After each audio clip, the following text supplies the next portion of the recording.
Greater Israel. Greater Israel. Greater Israel. Greater Israel. Greater Israel आखिर है क्या? के ऊपर जिस कदर नुकसान होना है अरबों का, ग्रेटर इजराइल बनेगा। क्या ग्रेटर इजराइल वाकई एक हकीकी प्लान है या सिर्फ एक कंस्पिरेसी थ्योरी? क्या इजराइल अपनी हुदूद बढ़ाना चाहता है या ये सब सियासी प्रोपेगेंडा है?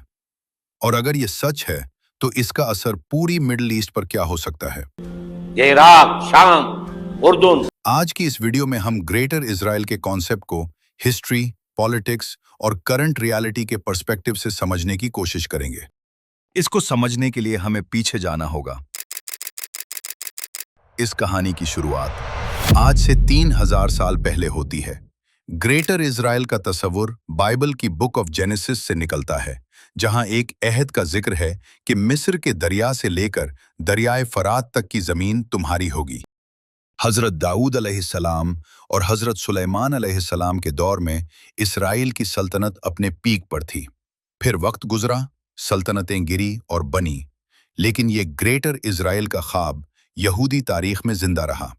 मगर इस ख्वाब को हकीकत में बदलने का काम 100 साल पहले शुरू हुआ।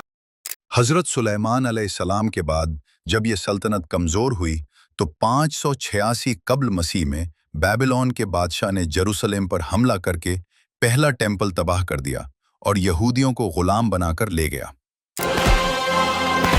वक्त गुजरा, यहूदी वापस तो आए, मगर फिर रोमन्स आ गए।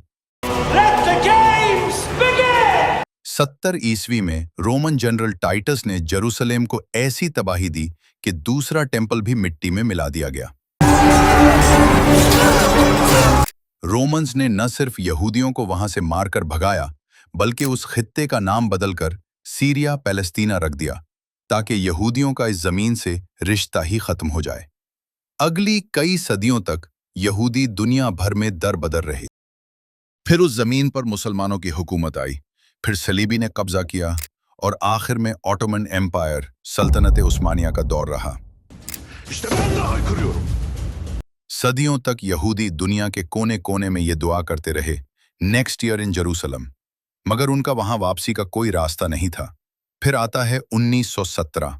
ब्रिटेन में बेल्फोर्ड डिक्लेरेशन के जरिए यहूदियों को पैलेस्टाइन देने का वादा किया गया। मगर याद रहे, जो लोग सदियों पहले निकाले गए थे, वो जब वापस आए तो वहां एक पूरी आबादी पैलेस्टीनियंस पहले से मौजूद थी। फिर आया हिटलर का दौर। 1930 की दहाई और 40 की दहाई में यूरोप में हिटलर ने यहूदियों को मारा। लाखों की तादाद में यहूदी अपनी जान बचाकर फलस्तीन की तरफ भागने लगे। जब वर्ल्ड वॉर 2 खत्म हुई और ब्रिटेन ये जंग जीत गए, तो ब्रिटेन से फलस्तीन के हालात संभाले नहीं जा रहे थे, क्योंकि फलस्तीन में बड़ी तादाद में मुसलमान मौजूद थे और वर्ल्ड वॉर 2 में अरब्स ने ब्रिटेन का साथ दिया था हिटलर के खिलाफ। ब्रिटेन से जब ये हालात संभाले नहीं गए तो उसने ये मसला यूनाइटेड नेशंस के हवाले कर दिया।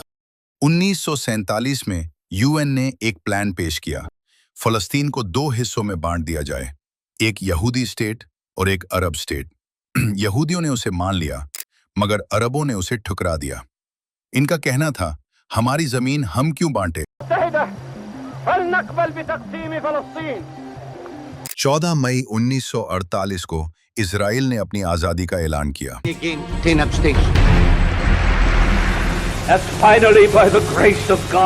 अगले ही दिन 5 अरब ममालिक ने इजराइल पर हमला कर दिया।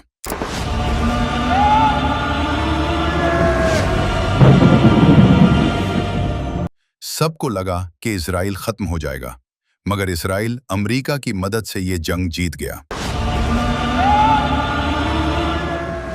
जंग के खात्मे पर इजराइल ने फलस्तीन के और इलाकों पर कब्जा कर लिया, मगर ग्रेटर इजराइल के ख्वाब देखने वालों के लिए ये अभी सिर्फ शुरुआत थी।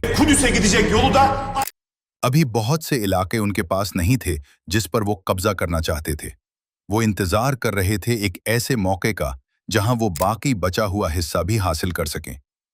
और वो मौका आया 19 साल बाद, यानी 1967 में।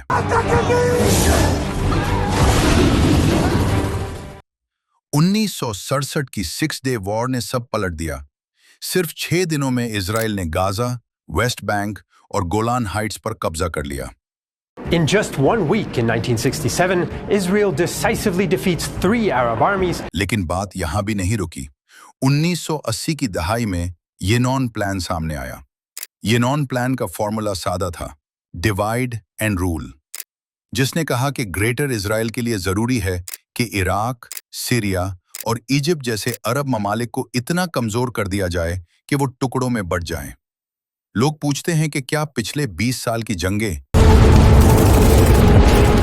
इराक की तबाही Israel is fighting on another front. और सीरिया की खाना जंगी Israeli military issued another forced evacuation order. दरअसल इसी येनॉन प्लान की तैयारी थी। God gave us Israel, all of it. लेकिन सबसे बड़ा मोड़ तब आया जब सितंबर 2023 में इसराइल के प्राइम मिनिस्टर बेंजामिन नेतन्याहू ने यूएन की जनरल असेंबली में एक नक्शा दिखाया जिसका टाइटल था द न्यू मिडल ईस्ट।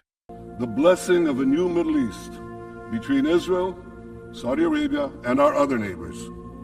इस नक्शे में पैलेस्टाइन का कोई नामो निशान नहीं था। पूरा इलाका इजराइल के रंग में रंगा हुआ था। ये देखकर भी दुनिया खामोश रही, किसी ने कुछ नहीं कहा। आज ये सिर्फ एक नक्शा नहीं रहा। गाजा में येलो लाइन की तामीर, सदर्न लेबनान में बफर जोन्स का कयाम और सीरिया में मुसलसल होने वाली bombings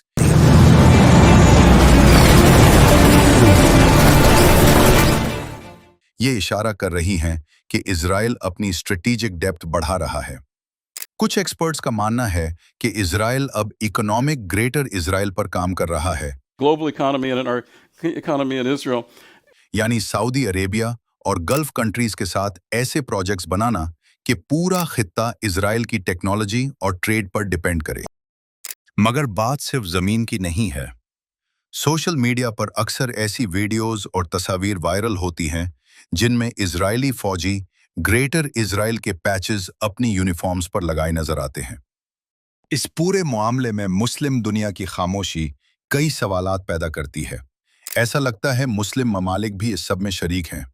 UAE, Bahrain, Sudan, Morocco, उन्होंने एब्राहम अकॉर्ड्स के जरिए इजराइल को रिकॉग्नाइज कर लिया। The Abraham Accords also opened the door for Muslims around the world. Saudi Arab के साथ भी ताल्लुकात की बातें हो रही हैं, यानी वो ममालिक जो कभी फलस्तीन की आवाज उठाते थे, आज वही इजराइल के साथ कारोबार कर रहे हैं। क्यों? क्योंकि उन्हें ईरान का खौफ है और अमेरिका का दबाव। मुस्लिम उम्मा की ये तकसीम क्या ग्रेटर इजराइल के ख्वाब को पूरा करने में सबसे बड़ी मदद साबित हो रही है? आपका इस बारे में क्या ख्याल है? क्या ये नक्शा वाकई हकीकत बन सकता है? अपनी राय नीचे कमेंट्स में जरूर लिखें।